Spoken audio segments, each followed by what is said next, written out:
Hello friends, welcome back to new story. चलो आज माँ को वृद्धाश्रम दिखा ही लाता हूँ। बड़े बेटे ने अपनी पत्नी से कहा तो 75 वर्षीय सावित्री देवी भौचक होकर बेटे का चेहरा देखने लगी।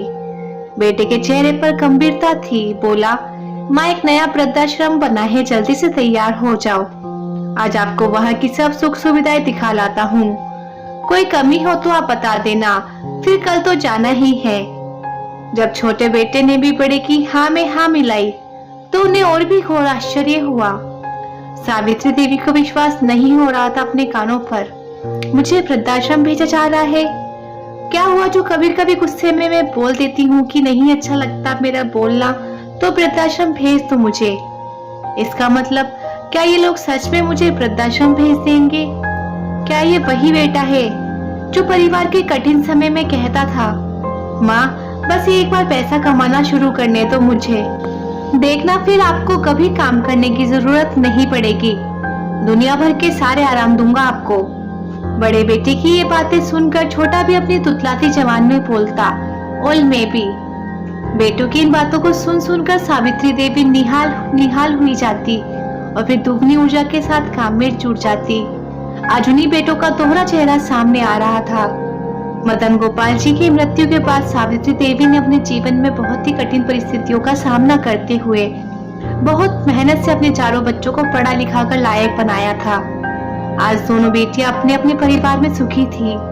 बेटे भी अच्छा व्यवसाय कर अपना परिवार बढ़िया से चला रहे थे। जब बेटियों के विवाह हो गए और बेटे भी लायक हो गए तो सावित्री देवी के पास जो भी थोड़ी बहुत संपत्ति, मकान इत्यादि जो मदन गोपाल जी छोड़ गए थे वो सब बेटों के सुपुर्द कर दी। वे कहती, आगे पीछे सब इनका ही तो है। आज जब इन्हें आवश्यकता है तब जीते जी अपने हाथ से ही क्यों ना दे दो इन्हें। और अब तो संभालने के लायक भी हो गए हैं। और वाकई ही अपनी योग्यता से बेटों ने संपत्ति को कई गुना बढ़ा लिया था, जिसका उन्हें गर्व भी था। उस वक्त नातेदारों रिश्तेदारों ने मना भी किया था कि संपत्ति अपने ही हाथों में रखो, सब कुछ बेटों को दे दोगी तो बेटे बुढ़ापे में कद्र नहीं करेंगे। लेकिन वे बोली, अरे मुझे जरूरत भी क्या है इन सब की, अब मेरा दान पुण्य हो जाए बस इतना ही चाहिए, और इसके लिए तो मेरी पेंशन ही बहुत है। बेटों को संपत्ति सौंपी और बहुओं को गृहस्थी। समय के चक्र के साथ पहले पहले बहु बेटे हर काम आदेश अनुसार करते थे, फिर धीरे धीरे पूछ कर करने लगे। समय चक्र घूमने लगा तो बताकर करने लगे, फिर धीरे धीरे करने के बाद बताने लगे। समय और आगे बढ़ा तो उतना ही बताते जितना आवश्यक समझते। गृहस्थी की प्रणाली में भी परिवर्तन हो गया। पहले सावित्री देवी के नियम कायदे से चलने वाली गृहस्थी अब बहुओं के नियम कायदों से आधुनिक तरीके से चलने लगी।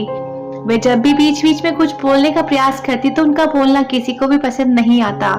बहुएं कहती, अभी आपका जमाना नहीं रहा, हम हमारे हिसाब से कर लेंगे। और बेटे कहते, आपको किसी भी प्रकार की चिंता करने की जरूरत नहीं, आप बस देखते जाओ माँ, सारे काम हो जाएंगे।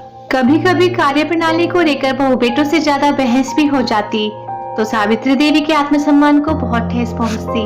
बहुत गुस्सा आता उन्हें और कई बार गुस्से में वे कह बैठती, मेरी नहीं सुनना चाहते तो मुझे किसी वृद्धाश्रम में ही क्यों नहीं छोड़ आते। इतना सामर्थ्य तो रखती हूँ कि मेरी पेंशन से वृद्धाश्रम में मेरे रहने का खर्च तो चल ही जाएगा। और फिर सन्नाटा छा जाता। आज बेटे के मुंह से वृद्धाश्रम की बात सुनी तो हृदय तार तार हो गया।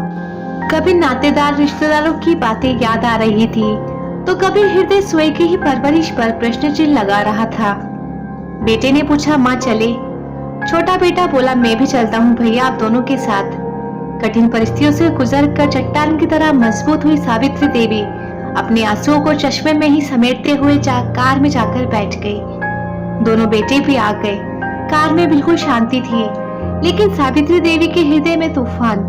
आंसुओं को रोक अपने आप को संयत कर सावित्री देवी ने ही खामोशी तोड़ी और बेटों से पूछा, तुम दोनों ने ये निर्णय सोच समझ कर तो लिया है ना? क्या ये सही लग रहा है तुम्हें? छोटा चुप था पर बड़ा बेटा बोला, इसमें गलत भी क्या है माँ? सावित्री देवी ने कहा, समाज क्या सोचेगा? उदाहरण ही तो प्रस्तुत होगा माँ समाज के सामने। अब छोटा बोला, ऐसा उदाहरण? सावित्री जी सोचने लगी और गाड़ी में फिर से शांति छा गई। उनकी आंखें फिर बरसने लगी। शहर से थोड़ा बाहर निकलकर गाड़ी रुक गई। एक आश्रम के आगे नई बिल्डिंग दिख रही थी, जोरों से काम चल रहा था। बगीचे में तरह तरह के फूल खिल रहे थे।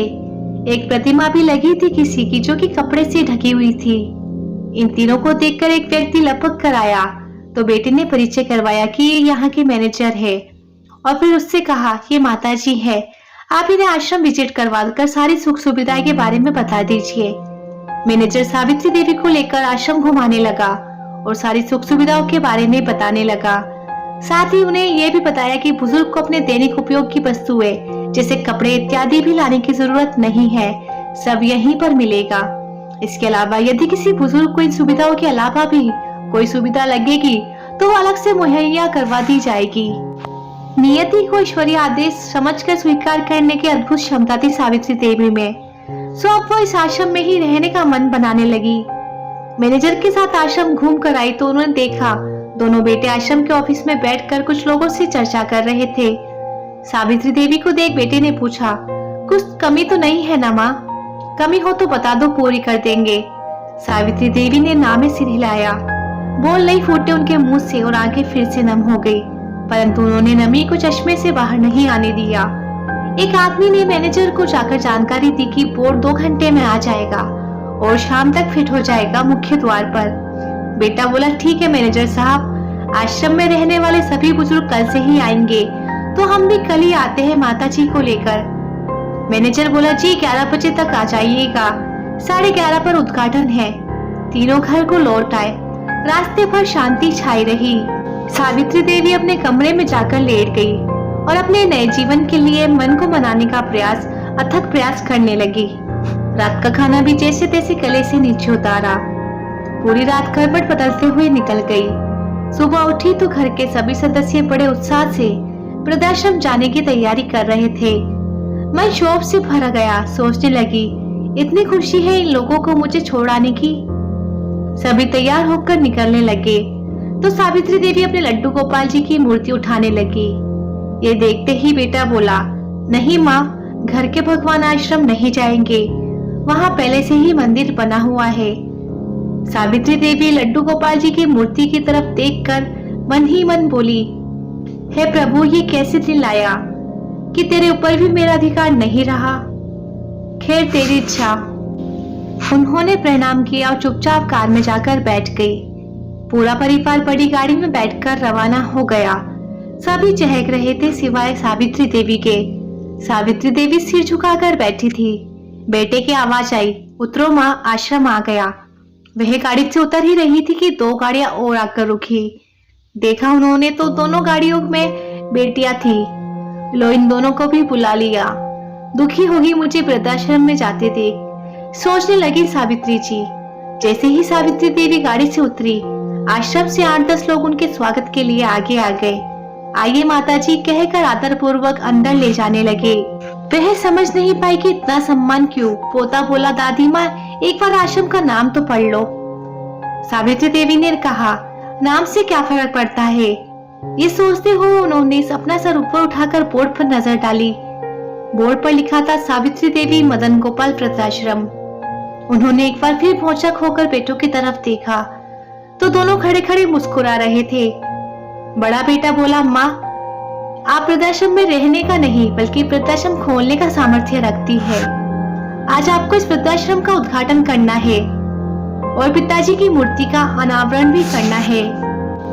अभी वृद्धाश्रम आपके निर्देशन में ही चलेगा क्योंकि बुजुर्गों की समस्याएं अब ज्यादा बेहतर तरीके से समझ सकेगी। चट्टान की तरह मजबूत सावित्री देवी के आंखों के पानी का बांध अब टूट के चश्मे से बाहर आ रहा था। दोनों बेटों को गले लगाकर झरझर आंसू रुकने का नाम नहीं ले रहे थे। अपने लड्डू गोपाल जी के आश्रम नहीं आने की मर्जी भी अब उन्हें समझ में आ रही थी। दोनों बेटियां भी दूर खड़ी आंखों में पानी लिए मुस्कुरा रही थी।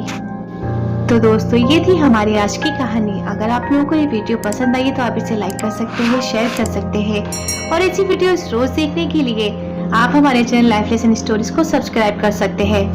Thanks for watching.